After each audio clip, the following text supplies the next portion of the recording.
To say Deltarune is a game full of secrets would be an understatement. But while most theories focus on the knight, Gaster, or the upcoming chapters, there's an entity lurking on the periphery, an enigma that many dismiss as a simple Easter egg, a nameless figure, known in the files as Image Friend. At first glance, the question seems simple. If every Darkner is an object from the light world, what is Friend? But what if I told you that is the wrong question? What if Friend isn't an object at all? From its clear inspiration from the Cheshire Cat in Alice in Wonderland, its ability to break the fundamental rule of Darkners, appearing in any dark world without being carried there, its aesthetic, which directly connects it to the Titans, the very embodiment of fear, and above all, its unsettling relationship with a nightmare that seems to know Chris's deepest guilt and how it all connects to the bunker. But what does all this lead to? Well, it leads us to a shocking conclusion. Friend isn't a thing, it's a feeling. The manifestation of a remorse so deep, it has taken form.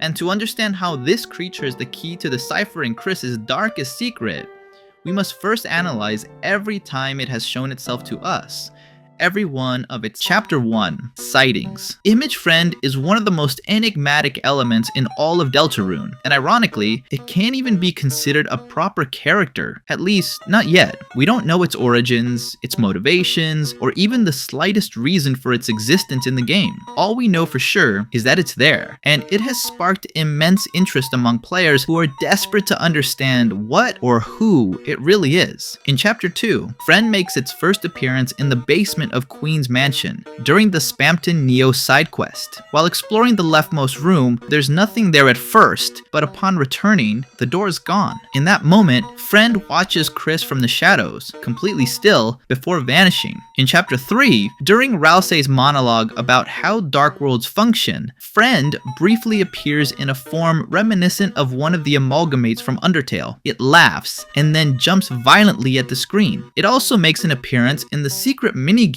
to obtain the Shadow Mantle. Inside the pyramid where the game begins, its eyes can be seen in the background on the far left. When you reach the opposite side, its mouth briefly materializes, accompanied by the same chilling laugh from the scene with Ralsei. In the final battle for the Shadow Mantle, it returns as an amorphous mass with cat ears, summoning the final boss. After the boss is defeated, Friend laughs again, a disturbing echo of its previous appearances. During Chapter 4, it can appear in the Batat minigame as the rarest cat. It awards a significant number of points, but in a trap disguised as a reward, drastically reduces the player's fuel. Finally, it can be found in the third sanctuary, inside a room that briefly lights up with sound waves when a switch is flipped. In an inaccessible area, Friend is there, alone, watching. Outside of the game itself, Friend has also made appearances in Deltarune's promotional events, like the Spamton sweepstakes. On the official site, repeatedly clicking on a chair at deltarune.com/chair triggered a jump scare featuring Friend's eyes. Additionally, it can manifest in the hidden/rare cats minigame if you click 100 cats without reloading the page, or if you try to cheat by entering an impossible score, Friend appears and resets your score to 0. But what does all this mean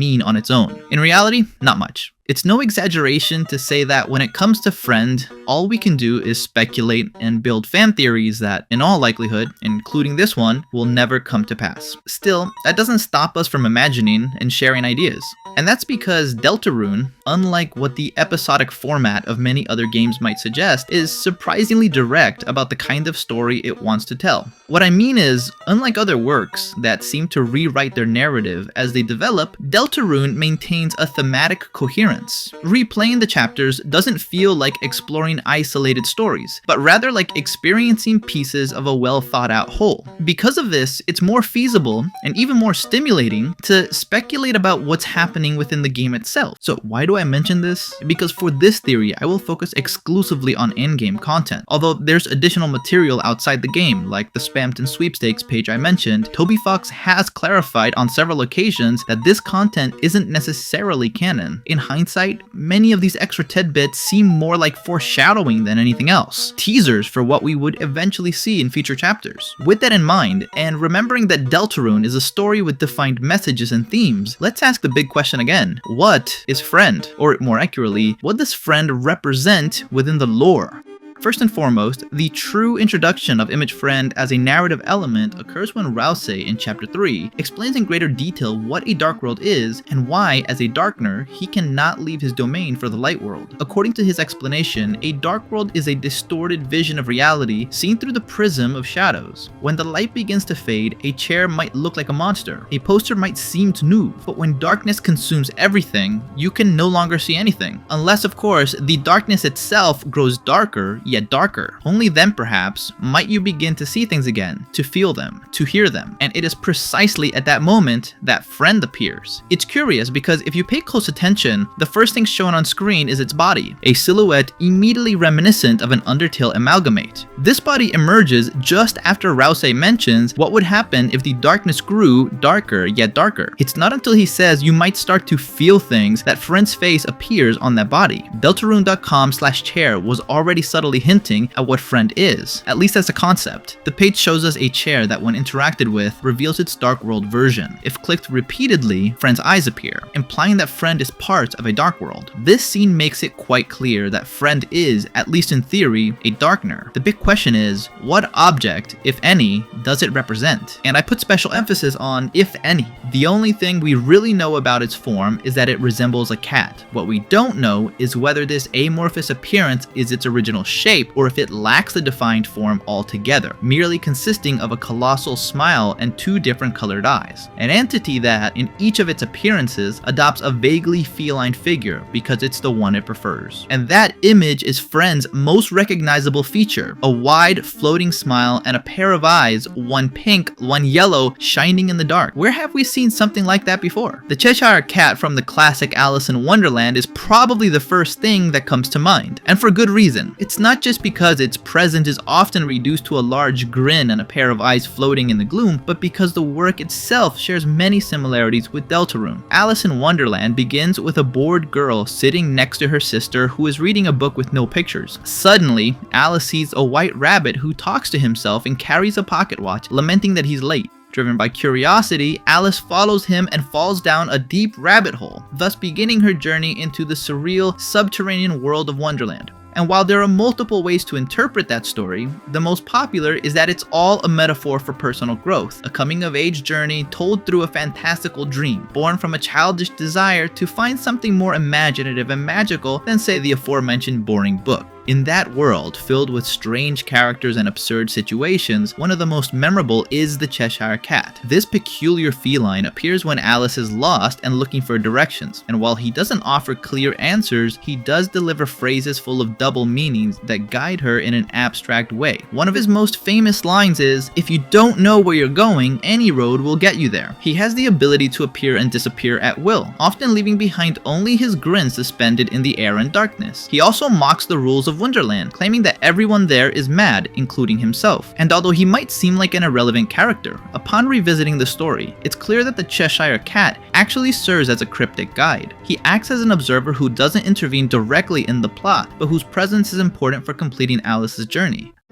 Deltarune shares much of that spirit. It's also a journey through fantastical, dreamlike worlds, starting teenagers who are, consciously or unconsciously, seeking to escape reality. In fact, the first chapter of Deltarune takes place in a world of cards and board games, a similar setting that marks the climax of Alice in Wonderland as she prepares to face the Queen of Hearts. Now, while I know some people confidently argue that Friend is inspired by cats from Japanese culture, which is plausible, given Toby Fox's well-known affinity for Japan and basically everything about it, the formal and thematic similarities lead me to believe that Friend is far more connected to the Cheshire Cat. Both are cats whose smiles and eyes stand out in darkness, and both exist in worlds that seem born from a dream or a distortion of reality. Does this mean that Friend is simply a reinterpretation of the Cheshire Cat? A kind of bizarre guide for Chris and company?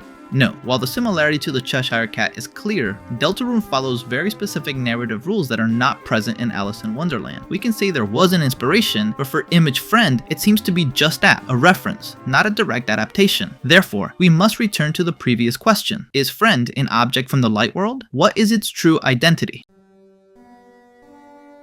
We've established that Friend is a Darkner, as its narrative introduction is directly tied to the explanation of what a dark world is. And in theory, that means it should be linked to an object. However, Darkners can only appear in other dark worlds if they are carried there by a Lightner. For example, Tenna can't go to Rousey's castle unless Chris and Susie bring the television with them. If Friend is an object, it would have to be something Chris or Susie is carrying. But since neither carries a backpack, we'd have to assume it's something small, something one of them has in their pocket. Or maybe not. There is a special type of Darkner that doesn't follow this rule, the Titans. They are a peculiar category of Darkners. While we could debate whether they technically count, they are still Darkners. However, unlike common Darkners, who usually represent objects from the light world and to some extent reflect the experiences or emotions of those who created them, the Titans are something different. As Rousey says, they are a pure representation of the fear of darkness itself. The Titans are the only Darkners not tied to a physical object, but to a feeling. In this case, the fear of darkness explains why they can appear at any time. They aren't transportable objects, but a manifestation of something we all carry within us. They can appear in any dark world. See where I'm going with this? Very few Darkners share the stark black and white aesthetic that characterizes the Titans. In fact, if you think about it, you can count them on one hand. This leads me to believe that characters with such a dark appearance are linked to some fear, or represent fear, or corruption in some way. And yes, this also includes the Knight, whose form resembles that of the Titans. And among these is, you guessed it, Friend. If we analyze its behavior, Friend seems more like a feeling than an object. Its face emerges just as Rousey mentions that in the deepest darkness, one might feel things. Every time it appears, it does so ominously, lurking in dark corners, showing only its eyes and its smile. So what fear does it represent? If we look closely, Friend appears almost exclusively when Chris is alone. This could mean it's a personal, intimate fear, something only they feel. And I think its latest appearance, so far, gives us a clue as to what that fear might be. After Rousey's explanation, Friend appears again during the final confrontation to obtain the Shadow Mantle. In this battle, the boss known in the game files as Nightmare Boss presents itself as a sinister figure resembling a cloak, with a strange emotional connection to Chris. During the fight, it taunts them, insinuating that Chris is enjoying something bad, and that Chris is just making excuses, claiming that it's not them in control, but someone else. The battle setting is a retro version of the bunker, and during its attacks, the Nightmare Boss summons small versions of Friend to attack. Once this boss is defeated and the Shadow Mantle is attained, Friend's story, at least for now, comes to an end. All of this leads me to believe that Friend is the representation of a very specific fear that Chris hold inside themselves, something related to the bunker, something they saw there, or something they stopped seeing. A fear so profound that it has taken the form of this creature. And considering Nightmare's unsettling dialogue, I believe Friend embodies remorse itself. Chris has done something bad, perhaps very bad, and the game has been subtly hinting at this through their behavior. We know that Chris used to enjoy scaring Noelle. They once put a bath bomb in the toilet, and they seem to be connected to the Knight. Nightmare clearly knew something about Chris. It knew they had done something reprehensible, something that eats at them from the inside, which they try to justify by saying it wasn't their fault. And I think that's where Friend comes from. It is quite literally the manifestation of remorse, or the fear of that act being exposed. It's what Chris doesn't want to face, nor what they want anyone else to discover. In essence, Friend would be a disturbing version of the Cheshire Cat from Alice in Wonderland, but rather than an enigmatic guide, it's a distorted reflection of guilt. Ultimately though, only time will tell what exactly Chris is afraid to face.